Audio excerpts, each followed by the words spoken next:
오늘 은혜 받으실 하나님의 말씀은 골로새서 2장 2절에서 3절, 로마서 10장 12절의 말씀입니다. 우리 다 같이 합독하시겠습니다. 이는 그들로 마음의 위안을 받고 사랑 안에서 연합하여 확실한 이해의 모든 풍성함과 하나님의 비밀인 그리스도를 깨닫게 하려 함이니, 그 안에는 지혜와 지식의 모든 보화가 감추어져 있느니라. 유대인이나 헬라인이나 차별이 없음이라. 한 분이신 주께서 모든 사람의 주가 되사 그를 부르는 모든 사람에게 부요하시도다. 아멘. 자, 저는 오늘 골로새서 2장 2절로 3절, 로마서 10장 12절 말씀을 가지고 교회 생활은 그리스도를 체험하고 누리는 생활이란 제목으로 말씀을 나누겠습니다. 우리 모두 구원받기 전에는 우리가 사회에서 또 교육기관에서 항상 가정생활과 사회생활에 합당한 모습을 가져야 된다, 그런 가르침을 많이 받습니다. 가정생활이 행복해야, 또 사회생활에 원만함이 있어야 또 우리가 행복함을 누릴 수 있습니다. 그런데 이제 구원받은 후에는 우리의 가정생활과 우리의 사회생활은 바로 교회생활 안에 다 포함되어 있는 것을 우리가 알아야 됩니다. 하나님은 여러분들이 합당한 교회생활을 해낼 때 하나님께서 여러분에게 그 은혜와 복을 마음껏 누리게 해 주십니다. 왜냐하면 교회는 하나님의 나타남이요, 하나님의 표현이요, 교회는 하나님의 간증이기 때문에 그렇습니다. 그래서 여러분들이 올바른 교회 생활을 할수록 하나님의 넘치는 풍성함이 우리 가운데 나타날 줄 믿습니다. 합당한 교회 생활은 우리에게 마음의 위안을 주고 또 사랑 안에서 연합하게 되고 또 하나님의 원만한 이해의 풍성함을 체험하게 한다. 특별히 그리스도의 비밀을 깨닫게 한다고 오늘 골로새서 2장에 말씀합니다. 그러면 우리가 어떻게 하나님이 기뻐하시는 교회 생활을 잘 할 수 있을까? 교회 생활의 실제는 바로 교회의 머리가 되신 예수 그리스도를 마음껏 누리는 것입니다. 여러분들이 예수님을 확실하게 누구신가를 알고 그분이 가지고 있는 어떠하심을 깊이 체험할 때 자연스럽게 합당한 교회 생활이 될 것이고 그 안에 하나님의 간증을 나누는 귀한 생활이 될 것을 믿습니다. 그렇다면 우리가 합당한 교회 생활을 위해서 그리스도를 어떻게 체험해야 되는가? 여러분들, 그리스도가 누구신가? 또 그리스도는 어떠함을 가지고 있는가? 이 두 가지를 우리는 다 가져야 됩니다. 그래서 오늘은 첫 번째로 그리스도는 누구신가? 어떻게 그분을 체험하는 것을 말씀을 드리겠습니다. 그 첫 번째 내용은 우리 그리스도는 사실 놀라운 인격과 신분을 가지고 있습니다. 그런 분은 이 우주 안에 그분밖에 없으셨습니다. 그분은 원래 하나님이신 그 하나님께서 이 땅에 육신을 입고 사람으로 오신 분이었습니다. 그래서 우리 그리스도는 바로 하나님이시요 그분은 사람이셨습니다. 그것을 보통 우리가 신학적으로 그분은 신성과 인성을 가지신 분이시다, 이렇게 표현합니다. 그래서 우리는 그리스도를 신성을 가지신 분으로 체험해야 되고 그분이 가지신 인성을 우리가 마음껏 체험해야 된다. 이 의미가 무엇인가? 첫 번째로 우리가 그리스도를 신성으로 체험한다는 것은 우리가 그분을 하나님으로 체험한다는 것입니다. 성경에 보면 그리스도에 대해서 이렇게 말씀합니다. 로마서 9장 5절에 조상들도 그들의 것이요 육신으로 하면 그리스도가 그들에게 나셨으니 그는 만물 위에 계셔서 세세에 찬양받으실 하나님이시니라. 우리가 믿는 그 주 예수 그리스도가 누구신가? 그분이 바로 세세토록 찬양받으실 하나님이라는 것입니다. 여러분이 믿는 주 예수 그리스도를 누구라고 믿습니까? 여러분 마음속 깊은 곳에 바로 나의 그리스도가 나의 하나님이시구나, 그것을 여러분들이 확실히 알아야 됩니다. 하나님은 다른 분이 하나님이 아니십니다. 바로 그리스도가 바로 나의 하나님이시고 세세토록 영광 받으실 분이신 것을 확실히 깨달아야 될 것이다. 그래서 여러분들 입술에 그리스도, 예수 그리스도를 말할 때마다 바로 여러분들은 하나님을 부르는 것이고, 그럴 때마다 하나님 안에 있는 풍성한 우리 가운데 주어질 줄 믿습니다. 옛날에 초대교회 이후에 교부 시대에 넘어가면 많은 그리스도에 대해서, 예수에 대해서 많은 사상과 이야기가 많았습니다. 어떤 분들은요, 예수님이 이 땅에 오셨을 때 그분은 하나님이 아니셨다, 그분은 사람이셨다, 그분 절대로 하나님이 아니시고 그분이 죽으시고 부활하신 다음부터 그분은 하나님이시다, 이렇게 말하는 사람도 있었습니다. 그것은 아주 말은 그럴듯하게 들리지만 그것은 신신학이고 그것은 이단적인 가르침입니다. 우리는 그리스도에 대해서 분명히 알아야 돼요. 그분은 바로 하나님이시고 또 그분은 바로 창조주라고 성경에 말씀합니다. 히브리서 1장 10절에 또 주여 태초에 주께서 땅에 기초를 두셨으며 하늘도 주의 손으로 지으심을 받은 자라. 여기 주니라는 단어, 주라는 단어는 바로 우리 주 예수 그리스도를 말씀하죠. 그분이 바로 땅에 모든 기초를 놓으셨고 바로 하늘도 주의 손으로 지으셨다. 바로 그분이 창조주십니다. 그분은 하늘과 땅과 이 가운데 모든 것을 지으시고 바로 여러분과 저를 만드신 창조주입니다. 여러분들이 그리스도를 고백할 때마다 주여 당신이 바로 창조주 하나님을 고백합니다. 바로 내가 바로 당신에게 지음을 받았습니다. 이런 고백을 할 때마다 우리는 그분 안에서 참된 안식과 위로를 갖게 될 줄 믿습니다. 그래서 이 그리스도의 다양한 이름, 그분에 대해서 그냥 구약에 보면 그냥 모세가 하나님을 만나게 될 때 주여 당신이 누구십니까? 이름을 물어봅니다. 주의 이름이 무엇입니까? 그러니까 우리 주님께서는 나는 스스로 있는 자다, 나는 여호와 하나님이다. 여호와라는 뜻은요, 과거에도 계셨고 현재도 계시고 영원토록 계실 분이라는 뜻입니다. 여호와라는 뜻은 과거에도 있었고 지금도 있고 미래에도 계신다는, 그분은 계속 공존하시는, 함께 하시는 영원하신 하나님이신 줄 믿습니다. 그런 뜻이 여호와라는 뜻이고 그분이 항상 우리의 모든 필요가 된다는 것을 우리가 분명히 알아야 될 줄 믿습니다. 그래서 기본적으로 그리스도는 하나님이요 창조주시고, 두 번째로는 그분은 바로 우리의 주님이 되십니다. 주님. 사도행전 2장 36절에 이렇게 말씀합니다. 그런즉 이스라엘 온 집은 확실히 알지니 너희가 십자가에 못 박은 이 예수를 하나님이 주와 그리스도가 되게 하셨다.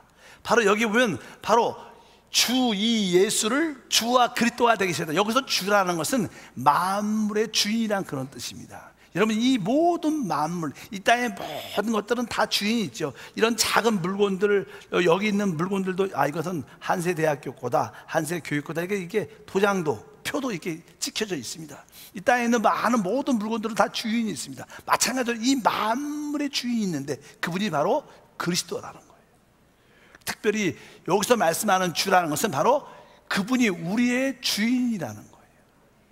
여러분, 주인 없는 물건들은요, 시간이 지나면 어떻게 해요? 황폐해지고 썩어지고 버려집니다. 왜? 주인이 없으면 그거에 대해서 돌봄과 지키심과 보호하심이 없다는 뜻을 가지고 있어요. 우리는 보통 이렇게 요즘은 시계를 별로 안 찹니다. 시계를 갖고 있든지 핸드폰 이야기를 하면, 핸드폰은 각자 자기 핸드폰이니까 이 핸드폰은 내 거야. 그래서 많은 사람들이 핸드폰에 관심도 있고 거기에 케이스도 쓰고 어떤 사람들은 거기에 그림도 붙이고 표도 붙이고 아주 핸드폰을 이쁘게 이렇게 꾸밉니다. 왜? 이 핸드폰은 내 거니까 내가 보호하고 지키고 관리한다는 거예요. 마찬가지로 바로 여러분과 이 만물은 그리스도 것입니다. 그리스도께서 바로 이 만물을 관리하고 지키고 보호하고, 특별히 여러분은 주님의 것이기 때문에 주님이 여러분을 어떻게 관리하고 보호하고 지켜주신다. 그런 확실한 믿음이 있으셔야 됩니다. 우리 그리스도가 누구신가? 바로 나의 주인이시구나. 그분이 나를 돌보시는구나. 그분이 나를 지키시는구나. 그분이 나를 공급해 주시구나. 이런 믿음이 있다면 우리는 신앙생활의 자유함과 축복이 우리 가운데 함께할 줄 믿습니다. 또 성경에 보면 그리스도에 대해서 다양한 표현들이 기록되어 있습니다. 이사야 9장 6절 말씀을 읽어보면 이는 한 아이가 우리에게 낳고 한 아들을 우리에게 주신 바 되었는데 그 어깨에 정사를 메었고 그 이름은 기묘자라 모사라 전능하신 하나님이라 영존하신 아버지라 평강의 왕이라 할 것입니다. 여기 보면 전능하신 하나님, 평강의 왕, 다른 표현도 있지만 여기 중요한 단어 중에 하나가 바로 영존하시는 아버지. 따라할까요? 영존하시는 아버지. 또 뒤에 앞에 보면 아들이란 단어, 아들 하나님. 원래 우리 그리스도가 누구신가? 그분은 사실은 영존하신 아버지 하나님이시라는 거예요. 아버지. 그분이 아버지라는 것은 모든 것의 근원이 되시고, 그 아버지의 모습을 나타내고 표현하는 아들로 오셨고, 그분은 바로 우리에게 또한 생명을 주는 성령 하나님이라는 거예요. 그러니까 여러분들은 그리스도를 어떻게 체험해야 되는가? 하나님 아버지로 체험하고, 아들 하나님으로 체험하고, 성령 하나님으로 체험해야 될 줄 믿습니다. 바로 그것이 그리스도의 신성을 누리는 겁니다. 여러분들은 날마다 고백할 때마다 그리스도는 나의 하나님이요, 나의 창조주요, 나의 주님이시요, 나의 아버지요, 나의 하나님을 표현하는 아들이요, 나의 성령 하나님이십니다. 이런 고백을 할 때마다, 그런 하나님을 누릴 때마다 여러분들은 다양함을 체험하게 된다는 거예요. 두 번째로 그리스도는 인성을 가지고, 인성, 그분은 사람으로 오셨습니다. 원래 그분은 하나님이셨지만 육신을 입고 이 땅에 오셨다는 거예요. 사람 우리가 똑같이 오셨다는 거예요. 성경에 그분이 사람이라는 말씀이 기록이 되어 있습니다. 우리 다 같이 디모데전서 2장 5절 말씀을 읽어보면, 하나님은 한 분이시오, 또 하나님과 사람 사이의 중보자도 한 분이시니 곧 사람이신 그리스도 예수라. 한번 따라할까요? 사람이신 그리스도 예수라. 그러니까 우리 그리스도의 인성적인 사람의 모습에 볼 때는 그분은 사람이신 그리스도 예수라는 거예요. 그분은 하나님도 되시지만 완전한 사람도 되시는 거예요. 왜 그분이 사람이셔야 되느냐? 우리는 마귀의 미혹을 받고 죄를 졌습니다. 타락 가운데, 영원한 멸망 가운데 있습니다. 그런데 성경에 보면 피로써 모든 죄들이 사함받습니다. 피 흘림이 없으면 죄 사함이 없습니다. 그래서 그분이 우리를 구속하시려면, 우리를 모든 죄를 사하시면 그분은 사람으로 오셔야 돼요. 짐승이 우리 죄를 대속할 수 있지 않습니다. 그렇다고 하나님이 우리를 대속할 수 있지도 않아요. 사람의 죄는 사람이 대가를 지불해야 됩니다. 그래서 그분은 사람으로 오신 줄 믿습니다. 그래서 성경에서 그분은 사람이신 그리스도 예수. 여러분, 예수님이 하나님이심을 믿습니다. 그렇다면 예수님이 진짜 사람인 걸 믿습니까? 그분은 이러한 뛰어난 놀란 인격을 가지고 있어요. 어떤 누구도 그런 인격을 가지신 분이 없었어요. 그냥 하나님은 하나님, 사람은 사람이셨는데 그분은 놀란 인격, 하나님으로서, 사람으로서 놀란 인격을 가지신, 결국 우리도 그러한 모습을 갖게 될 것을 믿습니다. 그분이 사람으로 우리가 그분을 누린다는 것은 그분이 여자의 후손으로 오셨다는 것을 강조합니다. 창세기 3장 15절 말씀을 읽어보면, 내가 너로 여자의 원수가 되게 하고 내 후손도 여자의 후손과 원수가 되게 하느니 여자의 후손은 내 머리를 상하게 할 것이요 너는 그의 발꿈치를 상하게 할 것이라 하시고, 하나님께서 뱀에게, 마귀에게 그를 심판할 때, 저주했을 때 하신 말씀인데, 중간에 보니까 여자의 후손은 내 머리를 상하게 할 것이요, 여기 보면 여자의 후손, 그러니까 앞으로 우리의 메시아 그리스도가 여자의 후손으로 오신다는 거예요. 여자의 후손으로 오시는 이유가 있습니다. 여기에 후손이라는 뜻은 씨라는 뜻입니다. 씨라는 뜻입니다. 씨. 여자의 씨로 태어날 것이다. 보통 우리 사람들은요, 남자의 씨로 태어났죠. 그래서 남자의 씨로 태어났기 때문에 남자의 사람의 모습도 유전받고 또 죄성도 유전받았습니다. 그런데 예수님은 남자의 씨가 아니라 여자의 후손, 여자의 씨로 태어났다. 그분은, 이 뜻은 정확하게 그분이 죄 없이 잉태됐고 죄 없이 태어나셨다는 것을 의미합니다. 그분이 죄 없이 사람을 오셨기 때문에 우리의 죄값을 지불할 수 있었는 줄 믿습니다. 여러분, 죄가 있는 사람이 다른 사람의 죄값을 지불할 수 있지 않습니다. 마찬가지로 그분은 죄가 없으시기 때문에, 여자의 후손으로 오셨기 때문에 우리 죄를 대속할 수 있었고 우리를 구원하신 줄 믿습니다. 그래서 여자의 후손으로 오신 그분은 바로 우리를 구원할 수 있는 사람이 되셨고, 또 그분은 또 뱀의 머리 사단을 심판하신 줄 믿습니다. 우리는 그런 분을 누려야 돼요. 바로 사람으로 오신 그리스도 예수가 바로 우리 죄를 구속했을 뿐 아니라 사단의 건세에서 우리를 구원해 주셨다. 그런 분을 믿음 생활에서 누려야 될 줄 믿습니다. 그뿐만 아니라 히브리서 12장 2절 말씀을 읽어보면, 믿음의 주요 또 온전케 하시는 이인 예수를 바라보자. 우리 주 예수는 이 땅에 사람을 오셨을 때 그분은 믿음의 주라는 거예요. 그분이 이 땅에 사람 오셨을 때 그분이 귀신을 쫓고 병을 고치고 또 많은 기적을 행하시고 또 바다 위를 걸으시고 많은 기사와 표적들을 행하셨는데 그분이 왜 그런 기적을 행하실 수 있었을까? 보통 일반적인 사람들은 그분이 뭐 하나님이시니까 당연하게 병도 고치시고, 하나님이니까 당연하게 귀신도 쫓아내지고, 하나님이시니까 당연하게 물도 걸으시지. 그분은 그렇게 하시지 않았습니다. 그분은 이 땅에 사실 때 사람으로 사셨어요. 믿으시면 아멘. 그분도 그래서 그분이 늘 새벽 미명에 일어나서 기도하셨고 밤늦게 기도하셨어요. 왜? 그분이 행하신 모든 기사와 표적들은 다 기도를 통해서 믿음으로 행하신 거예요. 그래서 그분은 믿음의 주라고 말씀합니다. 믿으시면 크게 아멘. 우리 예수님이 바로 믿음의 주님이시라는 거예요. 그분이 행하신 모든 일은 다 사람으로서 그분도 믿음으로 행했기 때문에 우리 역시 믿음으로 주님과 할 수 있다는 거예요. 여러분도 기도하고 부르짖고 믿음으로 행하면 하나님께 영광 돌릴 수 있습니다. 그래서 성경에 믿음만이 하나님을 기쁘시게 할 수 있고, 믿음으로 나가는 자는 반드시 그가 계신 그가 자기를 찾는 자에게 상 주시는 믿어야 할지라고 말씀합니다. 바로 우리 주님은 바로 믿음의 주님, 그분이 바로 사람으로 믿음으로 사셨다는 거예요. 그리고 우리의 믿음을 온전하게 만들어 주시는 그런 주님을 누리시길 주님으로 축복합니다. 아, 그분은 사람으로 이 땅에서 행하신 모든 것이 믿음으로 행하셨구나. 나도 믿음으로 살리라.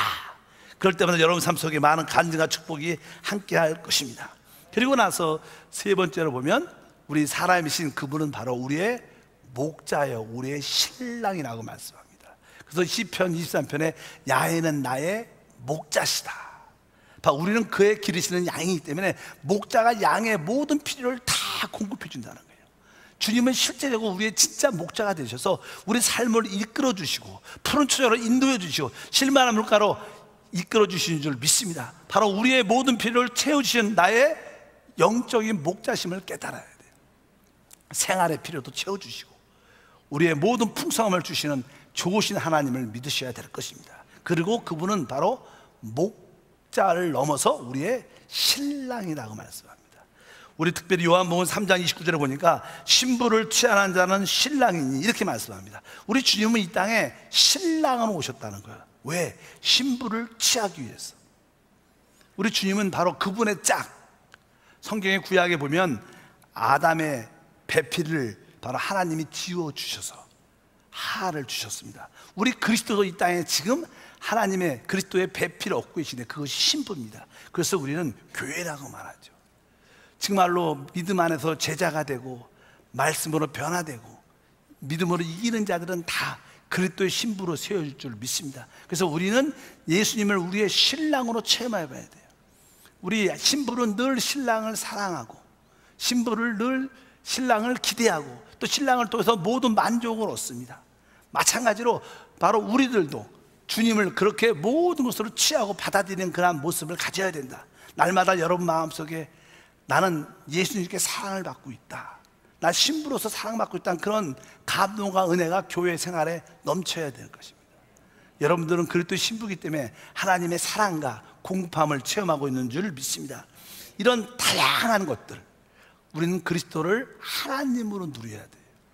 우리는 그리스도를 바로 인성하신 사람으로 체험할 때 그분이 우리를 제사장으로서 돌보주시고 그분이 우리 왕으로서 우리를 다스려 주시고 그분이 선자로서 우리에게 생명의 영생의 말씀을 순간순간 공급해 주시는 줄 믿습니다. 그래서 여러분들이 그리스도가 누구신가에 대해서 분명한 이해를 가질 때 여러분 생활은 풍성하게 되는 거예요. 풍성한 은혜가 있기를 바랍니다. 두 번째로 이 그리스도의 어떠하심을 알아야 됩니다. 아까는 우리가 그리스도에 대한 인격과 그분의 신분에 대함을 알아야 되지만 그분 안에는 다양한 풍성함이 있습니다. 그것을 여러분들이 누려야 돼요. 근데 그분은 어떠하심을 갖고 있는가? 그분은 너무나 많은 항목을 갖고 있어요. 한 50가지 이상 항목이 됩니다. 그것이 뭐예요? 우리의 모든 것이 되신다는 것을 의미합니다. 중요한 몇 가지만 말씀을 드리면 요한복음 1장 1절에 보면 이렇게 말씀합니다. 태초에 말씀이 계시니라. 이 말씀이 하나님과 함께 계셔서 이 말씀은 하나님이시다. 그러니까 우리 그리스도는 누구신가? 그분은 하나님의 말씀이십니다. 여러분들이 그리스도를 가질 때마다, 그리스도를 만날 때마다 하나님의 말씀을 듣게 돼요. 바로 그래서 그리스도는 말씀이라고도 말씀하고, 뒤에 보니까 4절 읽어보면 그 안에 생명이 있으니 이 생명은 사람들의 빛이다. 말씀이신 그분이 생명이라는 거예요. 그러니까 생명이라는 것은 모든 것을 살아나게 한다는 거예요. 여러분들이 그리스도를 만날 때마다 하나님의 말씀을 들을 수 있게 되고, 그리스도를 만나볼 때마다 생명을 얻게 된다는 거예요. 그리스도로 충만한 사람들은요, 항상 영적으로 살아있고 뜨거워지고 역사가 체험될 수 있는 줄 믿습니다. 신앙생활에 어떤 분들은 아주 역동적이고 뜨거움이 있고 기쁨이 있습니다. 근데 어떤 분들은 늘 이렇게 축 늘어지고 이게 느슨하고 뭐 재미도 별로 없고. 왜? 생명 차이. 그 하나님의 생명이 충만하면 그 신앙이 뜨거워지고 역동적이 된다는 거예요. 그리스도가 우리의 생명입니다. 그리스도를 만난 사람들은 다 살아납니다. 뜨거워지게 돼 있어요. 여러분, 뜨거워지는 성도가 되시고 우리 교회가 뜨거워지는 교회가 되어야 될 줄 믿습니다. 바로 왜? 생명을 가졌기 때문에. 그리스도는 생명이시고 그 생명은 아까 사람의 빛이다. 빛이란 것은요, 볼 수 있는 능력을 말해요.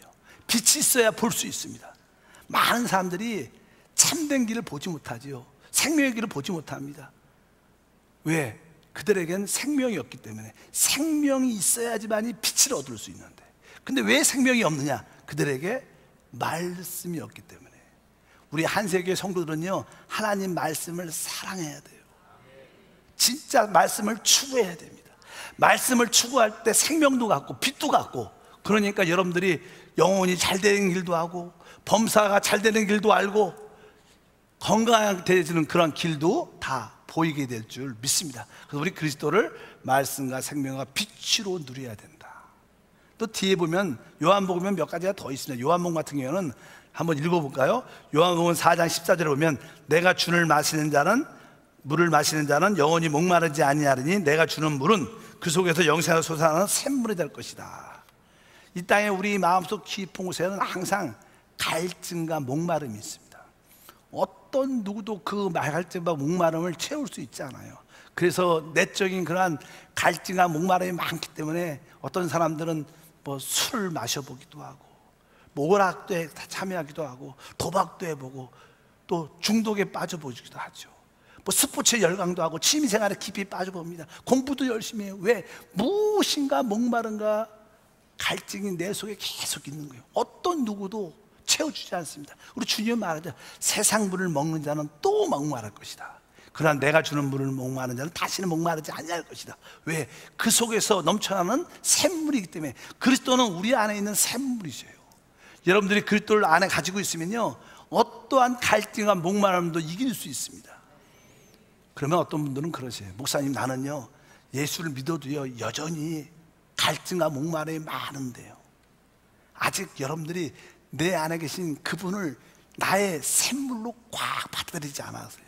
진짜 그분을 받아들이면, 그분을 여러분 안에 계신 주님을 이렇게 만질 수만 있다면 목마름일 때마다 그 샘물에서 절절절절 흘러나와서 그 목마름을 채워주는 그런 역사가 함께한 것을 믿습니다. 실제로 이런 내적인 체험을 가진 사람들은 제가 어떤 말을 하는지 다 느낍니다. 우리에게 종종 질병의 연약함도 있고, 직장에서 실직할 수도 있고, 혹은 물질이 부족할 수도 있고, 자녀에게 어려운 문제가 남아있을 수도 있지만, 진짜 예수를 만난 사람은 그래도 내 안에 만족이 있습니다. 왜? 그분은 우리의 샘물이십니다. 그 샘물을 누리길 축복합니다. 그뿐만 아니라 주님은 또 우리에게 말씀하십니다. 6장 35절에 보면 예수께서 이르시되 나는 생명의 떡이니 내게 오는 자는 결코 줄이지 아니할 터요 나를 믿는 자는 영원히 목마르지 아니할 것이다. 우리 주님은 우리의 목마른 갈증만 해결해 주는 게 아니라 우리의 배고픔도 해결해 주신다. 나는 생명의 떡이다. 나에게 오는 자는 결코 줄이지 않을 것이다. 진짜 우리가 주님 앞에 나오긴 하면 우리 주님께서 영도 잘 되고 범사도 잘 되고 강건한 것을 채워주시는 하나님을 믿습니다. 실제로 우리가 육신적인 생활을 잘하려면 우리에게 에너지, 힘이 있어야 돼요. 우리의 육신적인 힘이 어디서 나요? 우리가 좋은 음식을 먹을 때만이 힘이 생겨서, 또 직장에서, 사업장에서, 또 모든 가정에서 일을 열심히 할 수 있습니다. 근데 종종 우리는 무력함을 느낄 때가, 힘이 없을 때가 있습니다.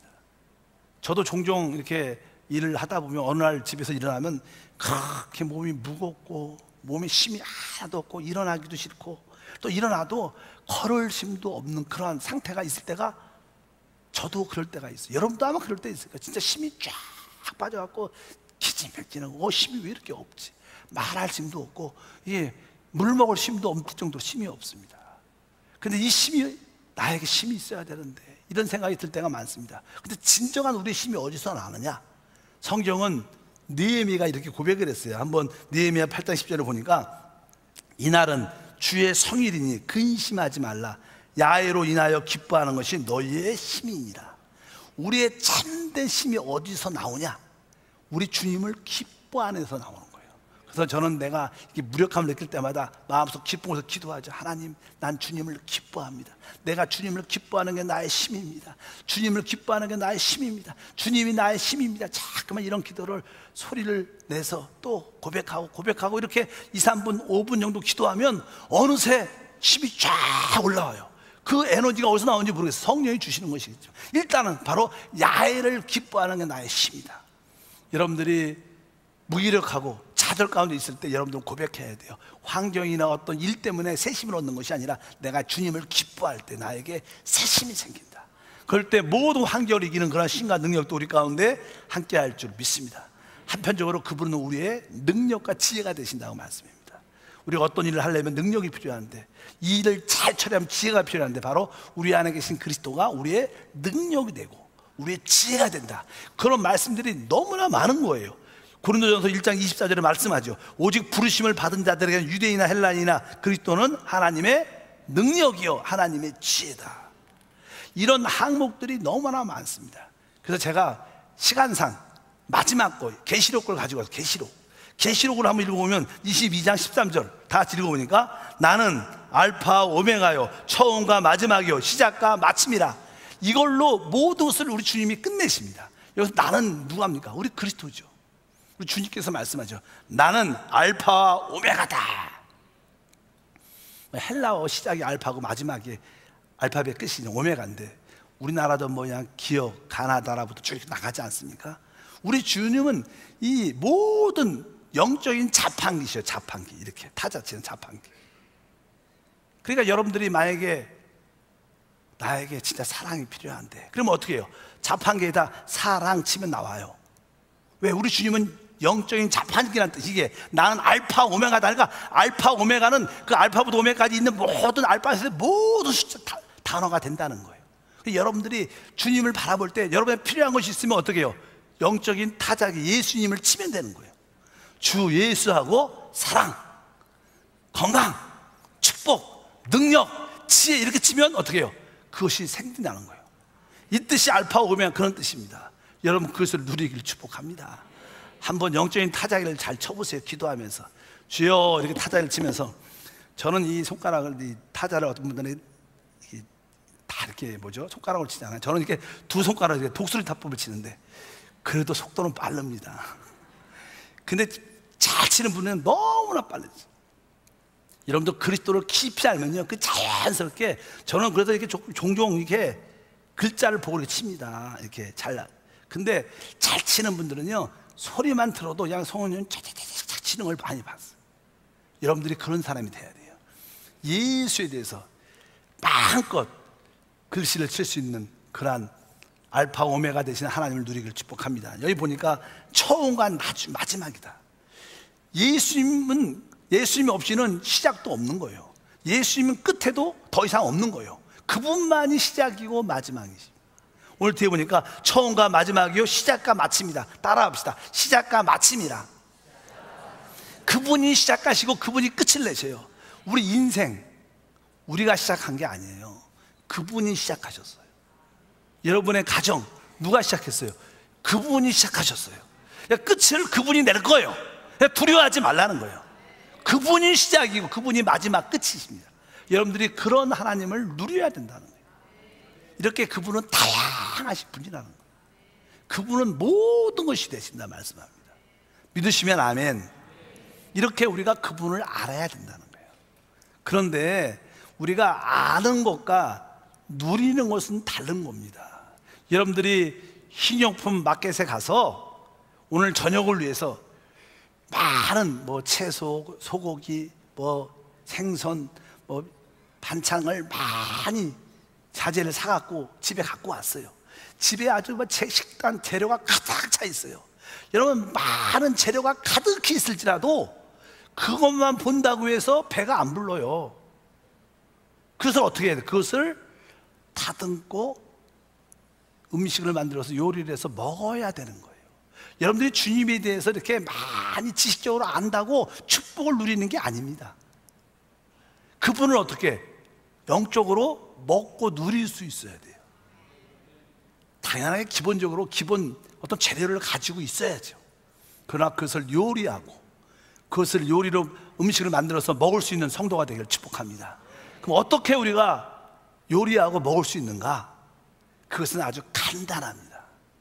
성경의 그것은 바로 우리가 기도하는 거라고 말하는 기도. 근데 기도 중에서 최고의 기도는 주의 이름을 부르는 것입니다. 여러분, 초대교회를 보면요, 초대교회의 특징이 하나 있었습니다. 초대교회 우리가 뭐 익수수 이렇게 하는 물고기 같은 그런 그림도 이렇게 예수 믿는 그런 표시를 남들한테 몰래 보이기 위해서 그렇게 로마 시대에 보면 핍박이 있으니까 이런 그림을 이렇게 상징적으로 가지고 있었다, 이런 의미도 많이 듣지 않습니까? 그걸 넘어서 초대교회, 진정한 초대교회의 특징이 무엇이냐면 그들은 주님의 이름을 불렀다는 거예요. 우리 고린도전서 1장 2절 말씀을 다 같이 한번 읽어보면, 고린도에 있는 하나님의 교회 곧 그리스도 예수 안에서 거룩하여지고 성도라 부르심을 받은 자들과 또 각처에서 우리의 주 곧 그들과 우리 주 대신 예수 그리스도 이름을 부르는 모든 자들에게, 그러니까 이 고린도 전서를 누구한테 썼다는 거예요? 맨 끝에 보니까 주의 이름을 부르는 모든 자들에게 썼다는 거예요. 그러니까 초대교회 성도들의 특징이 무엇이냐? 주의 이름을 부르는 자였다는 거예요. 믿으시면 아멘. 그러니까 아마 우리는 요즘에 할렐루야, 우리 순복음교회 특징이 뭐예요? 만나면 할렐루야 이렇게 인사를 합니다. 근데 아마 이 말씀을 이해하면, 제가 초대교회 안 살아서 잘 모르겠지만 이 말씀에 의하면 그들은 처음 만나면 어떻게 했어요? 주 예수 이렇게 했다는 거예요. 그들은 인사가 뭐였어요? 주 예수. 이것이 그들의 간직이고 표시였어요. 그래서 오늘 말씀에 주의 이름을 부른 자들에게 이 고린도전서를 썼다는 거예요. 아주 이것은 중요한 이야기예요. 여러분, 기도와 주의 이름을 부르는 것은 차이가 있습니다. 기도라는 것은 우리의 필요를 위해서 구합니다. 그렇다고 기도해서 우리가 응답을 받을 수는 있지만 꼭 응답받는다고 우리가 꼭 만족하고 풍성함을 갖는 건 아니에요. 그러나 주의 이름을 부르는 것은 당연하게 응답도 있고 하나님의 풍성함도 누리게 되는 것이다. 왜? 여러분, 주의 이름을 부르는 것은 당연하게 주여 이렇게 부르는 것은 당연하게 기도가 포함되어 있어요. 기도 응답도 포함되어 있습니다. 그러나 기도는 우리가 꼭 기도한다고 예수 이름을 부르냐? 그렇지 않아요. 그냥 많은 경우에 하나님 치유해 주시옵소서, 축복해 주시옵소서 이런 기도하지 주의 이름을 부르지는 않습니다. 꼭 포함되지 않는 경우가 많아요. 기도는 주의 이름이 포함되어 있지 않지만 주의 이름을 부르는 것은 당연하게 기도도 포함되어 있고 주의 이름을 부르는 줄 믿습니다. 로마서 10장 12절 다 같이 읽어볼까요? 유대인이나 헬라인이나 차별이 없습니다. 한 분이신 주께서 모든 사람의 주가 되사 그를 부르는 모든 사람에게 부유하시도다. 어떤 사람에게? 그를 부르는 모든 사람에게 부유하시도다. 한번 따라합니다. 그를 부르는 모든 사람에게 부유하시도다. 여러분들이 이렇게 주 예수 이렇게 주 예수 이렇게 부르면 여러분 안에 무엇이 느껴지나는 거예요? 하나님의 부유함이 체험된다는 거예요. 여러분들이 주의 이름을 부르는 훈련을 꼭 하셔야 돼요. 왜? 응답과 부유함을 체험하기 위해서. 이것이 최고의 기도다. 그래서 여러분들이 항상 우리 교회가 늘 연습하지 않습니까? 부르지 않습니까? 기도할 때도 주 예수 한번 합니다. 주 예수. 근데 사실 난 주 예수를 부를 때 진짜 마음으로 부르는 것을 훈련해 봐야 돼요. 마음으로 부르는 것을. 마음으로 부른다는 것은 무슨 뜻일까? 진짜 마음을 활짝 열고, 여러분들 우리 주님이 어디 계시냐? 우리 마음 안에 와 계셔요. 그분을 바라보는 거예요. 여러분이 저를 이렇게 부를 때 목사님 부르면 제가 쳐다보잖아요. 여러분이 분명히 저를 쳐다보고 부르잖아요. 그런 것처럼 저기 현관 바라보고 목사님에게 부르면 저도 대답 안 해요. 당연하죠. 여러분들이 마음 안에 계신 주님을 영의 눈으로 바라보고 주 예수, 주 예수, 이것이 최고의 기도예요. 이것이 여러분들에게 훈련이 돼야 돼요.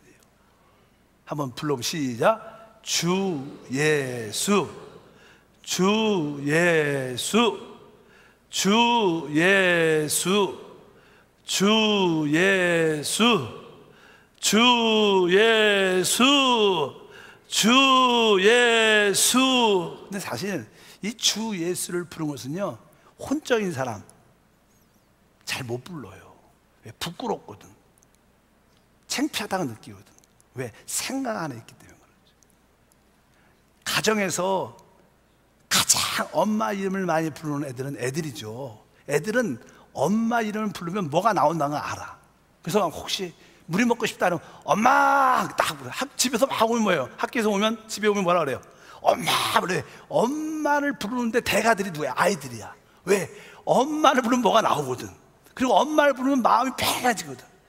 근데 애들은 엄마를 너무 잘 부릅니다. 그래서 엄마 그러면 엄마도 알아요. 그래 물 갖다 줄게. 알아. 그래 밥 차려놨다. 다 압니다. 여러분들이 그렇게 주 예수 제대로 부르면요, 하나님이 다 아셔. 주 예수를 부르는 것은 영 안에 있는 겁니다. 최고의 기도예요. 근데 이거 부르는 게 그렇게 쉽지 않아요. 왜? 이 부끄러움과 수치감, 혼적인 사람들은 잘 못 불러요. 꼭 그래야지 되나. 제가 선교제 처음에 91년도에 갔을 때 제가 처음으로 찌개들 지역을 갔어요. 그때는 선교사 하나도 없었어요. 그리고 나서 한 달인가 있다가 장로 교단에서 어떤 목사님이 오셨어요. 저보다 나이가 한 10살 좀 많으세요. 그래서 선교사님이 오셨다고, 그래서 좀 며칠 이렇게 어디 계신다는 걸 알고 있어서 그냥 찾아갔어요. 그래서 목사님 만나자마자 목사님 할렐루야 환영합니다. 내가 그래서 할렐루야. 저는 뭐 당연하게 할렐루야 부르니까 그러니까 그 선교사님 하시는 말씀이 할렐루야를 경망스럽게 아무데나 막 부른다고 막 뭐라 그러더라고. 그래서 많이 혼났던 기억이 생생한데, 참, 야, 장로교는 할렐루야를 안 부르는구나 이런 생각을 그때 처음으로 해봤어요. 왜? 저는 순복음교회만 다녀서 잘 모르겠어요. 근데 사실 성령 충만한 사람은 할렐루야를 부릅니다. 여러분 주님을 찬양합니다. 얼마나 멋있는 이야기예요. 믿으시면 아멘. 근데 이런 것이 영적인 것이기 때문에 인간적인 사람, 세상적인 사람, 혼적인 사람들은 그런 것을 부끄러워합니다. 왜? 체면이 있는데, 남들 눈치를 봐야 되는데, 그러니까 못 부르는 거예요. 할렐루야, 주 예수는 최고의 기도예요. 최고의 우리 부르짖음 응답이 나타날 줄 믿습니다. 그래서 우리 한세교회는 만날 때마다 할렐루야 인사도 잘하시고, 또 뭐예요? 주 예수, 주 예수. 그래서 성경에 주의 이름을 부르는 자는 구원을 받는 거예요. 여러분들이 꼭 영원한 하나님의 심판 정죄에서 구원받을 뿐만 아니라 마음의 염려, 두려움, 또 순간적인 어떤 질병이나 문제에서 해방받으려면 주 예수를 불러야 되는 거예요. 그럴 때 하나님의 구원의 역사가 함께 할 줄 믿습니다. 그래서 성경에 보면 주의 이름을 부르는 것은요, 아담, 아벨, 셋이죠. 아벨이 죽었으니까 셋 다음에 에노스 3대에서부터 주의 이름을 불렀다고 성경에 기록되어 있습니다. 한번 우리 창세기 4장 26절 읽어보면 셋도 아들을 낳고 그 이름을 에노스라 하였으며 그때 사람들이 비로소 야훼의 이름을 불렀더라. 그때부터 주님의 이름을 주 예수, 영원한 뜻은 예수라는 뜻입니다. 그들이 누굴 불렀어요? 하나님의 이름 예수를 불렀다는 거예요. 여러분들도 순간순간 집안에서 주 예수를 부르시길 바랍니다. 그래서 전에 우리 기억나죠? 남편이 이렇게 화를 낸다, 기분이 좀 안 좋아서 왔다 그러면 아내가 뭐라 그래야 돼요? 주 예수, 주 예수. 그러면 화를 더 내죠. 뭐야 장난해? 그러면 그래도 주 예수 한번 따라 해봐요. 주 예수. 그럼 남편이 기가 막혀서 웃습니다. 그러다 보면 그냥 분위기가 싹 풀려요. 거기서 그냥 구박한다고 포기하지 말고 그래도 한번 따라해 보세요. 주 예수, 주 예수.